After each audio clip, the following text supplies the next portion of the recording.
So effectively, we've done the bricks and mortars. So we've done the planning, we've done all the reservoir modeling, understanding the coals, desorption testing, lots and lots and lots of geology, reservoir engineering.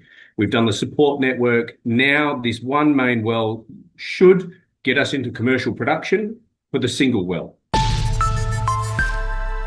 Hello, you're watching Proactive. I'm joined by Kris Martinick. He's the CEO of Botala Energy. Kris, great to speak with you again. For investors who haven't come across Botala before, what is coal bed methane and why is Botswana such a compelling place to develop it? Well, coal bed methane is the methane that's associated with the coals. So it's actually attached to the outside of the coals. Why is Botswana a great location? Well, one, it's an amazing jurisdiction and it's the best jurisdiction in Southern Africa. And it has a coal similarity, very, very similar to what we see in the Queensland plays. So we have a really good analog with Queensland, and Queensland have developed that into a $30 billion worth of LNG plants were built. So you go across the pond to Botswana, and you've got similar coals in a similar play, and we love it. And we have a lot of associated gas that's been coming to the surface. Kris, you recently spudded well 3.5B. In plain English, what does that mean and why is this a significant moment for the project? Serowe 3.5B is a central well. It's amongst a variety of other wells that sit around it that are dewatering wells. In coal bed methane, you're extracting the gas from the coal, but you need the water to release that gas out. The water sits on top of the gas, and as we dewater, we get the gas out. Now, we've been doing that around that area. And now we've drilled the main well in the middle. So effectively, it should have all those wells already prepared that area. Now we've popped the big one in the middle. And that's why it's so important, because this will be the first that's actually a production well. The other ones are support wells. So that's why we're very excited. That's why we're doing the most work on this one. And this has been the well that we've been building up to over the last couple of years. So we're very excited. We've done enough work to understand the geology and the reservoir. Now we're ready to go and get into the commercial pilot. I mean, as you said, the support network of 4 dewatering wells is already in place. So how much of the hard work's already done and what needs to happen before you're producing commercial gas? That's right. So effectively, we've done the bricks and mortars. So we've done the planning, we've done all the reservoir modeling, understanding the coals, desorption testing, lots and lots and lots of geology, reservoir engineering.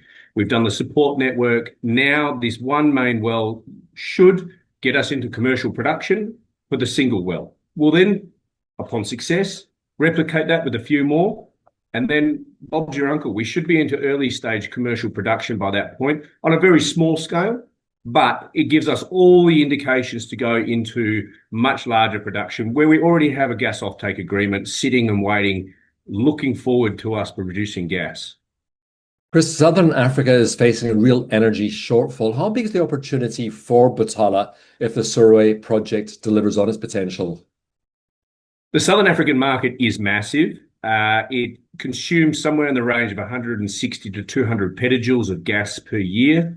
That's just in the South African region. Now, all of that gas is supplied by the Pane and Methane fields, primarily through to Johannesburg and the big industrial belt there.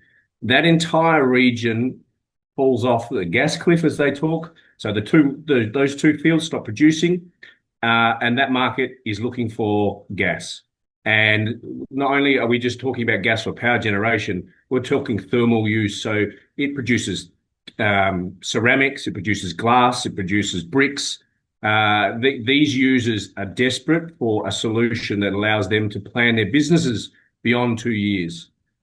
Not only that, the diesel market is massive in that area, and we all know that LNG, when you make gas, you can convert or you can subsidize your diesel usage. So that entire diesel market, which is currently been absolutely slammed with the high prices in that area, we see a massive market that's now directly on our doorstep. So what are the key milestones investors should be watching for over the next 6 to 12 months, and what would a successful outcome look like, Kris? Success for us is converting this pilot well, the main commercial well, Serowe 3.5B, into a pilot production program and announcing those flow rates. We don't need massive flow rates. Luckily, we're in a very low cost environment. So We expect that we'll exceed the minimum flow rates that we need of about 70 gigajoules. We know from analogs in the region that we'll get somewhere around 120 to maybe north of that. Another big key milestone here is we'll be working on our certification. We'll be concluding our bankable feasibility study. And on top of that, we've actually got the Botswana government is investing in 15% into the company, into the asset level. And they're doing that through their company MDCB, which is the Minerals Development Corporation of Botswana. Kris, that sounds like an exciting period for the company. I hope you'll keep us updates with your progress.